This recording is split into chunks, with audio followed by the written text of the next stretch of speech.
விவசாயிகளுக்கு நீர் முக்கியம். எப்படி உடம்புக்கு உயிர் முக்கியமோ அதுபோல் விவசாயத்திற்கு நீர் முக்கியம். அந்த நீரை கொடுக்க வேண்டும், தடையில்லாமல் வழங்க வேண்டும். அதற்காக நீர் மேலாண்மை என்ற ஒரு திட்டத்தை உருவாக்கி இன்றைக்கு தமிழ்நாடு முழுவதும் குடிமராமத்து திட்டத்தை கொண்டு வந்து அதன் மூலமாக குளங்கள், ஏரிகள், கண்மாய்கள் எல்லாமே தூர்வாரப்பட்டது.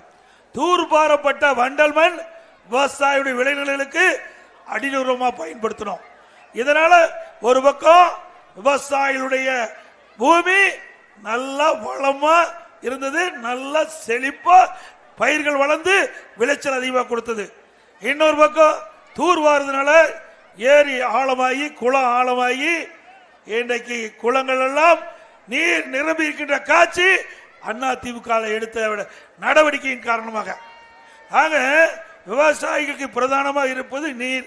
அந்த நீர் ஆதாரத்தை இந்த விவசாயிகளுக்கு, விவசாய தொழிலாளிக்கு இந்த அற்புதமான திட்டத்தை கொண்டு வந்த அரசு அதிமுக அரசாங்கம்.